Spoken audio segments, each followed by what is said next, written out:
Namo Buddhaya. Perkenalkan, nama saya Sigit Prajoko. Saya lahir di Temanggung. Latar belakang pekerjaan orang tua saya adalah seorang petani. Kalian tahu, penghasilan petani itu tidak tetap. Jadi, saya pikir setelah lulus SMP, saya mau kerja saja, bantu orang tua. Setelah lulus SMP, saya sempat berhenti sekolah selama 1 tahun. Lalu, saya menjadi seorang buruh petani. Kenapa buruh petani? Karena tidak ada pilihan lain saat itu. Lulusan SMP, siapa yang mau terima kerja? Tiba suatu saat, orang tua berkata kepada saya, "Sudahlah, kamu ikut Pak Baja saja di Mendut." Setelah selesai mengikuti Pak Baja, saya bertemu dengan Bante Jyotidamu. Saat itu saya bertanya kepada beliau agar saya diizinkan untuk bekerja di wihara. Akan tetapi, waktu itu Bante Jyoti berkata, "Kamu masih terlalu kecil. Kamu harus melanjutkan sekolah. Syukur-syukur kamu bisa sampai kuliah hingga nantinya kamu bisa menjadi orang yang berguna."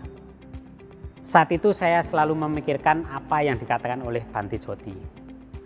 Kemudian saya tidak pikir panjang, saya coba mendaftar di salah satu SMA di Temanggung. Suatu hari saat saya sudah mau lulus, kemudian saya bertemu lagi dengan Bante Jyoti. Kemudian beliau berkata kepada saya agar saya tetap melanjutkan sekolah di jenjang yang lebih tinggi.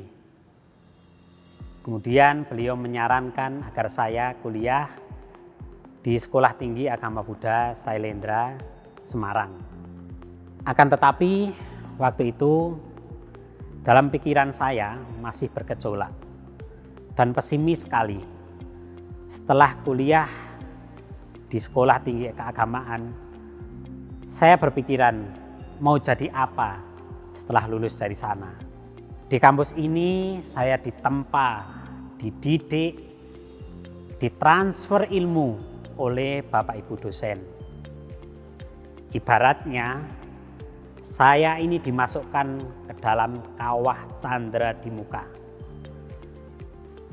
Dan begitu keluar dari kawah candra di muka ini, saya sudah siap bertempur di masyarakat maupun di dunia kerja.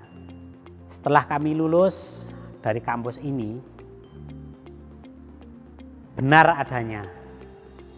Jadi kami ini bisa diterima kerja di berbagai macam bidang. Ada yang jadi guru agama, ada yang diterima di perusahaan swasta, ada yang diterima menjadi pejabat di pemerintahan, ada juga yang berwira swasta, dan ada pula yang menjadi dosen. Dan saya sendiri setelah lulus dari Sekolah Tinggi Agama Buddha Sailendra, awalnya saya menjadi guru agama di salah satu sekolah swasta di kota Semarang.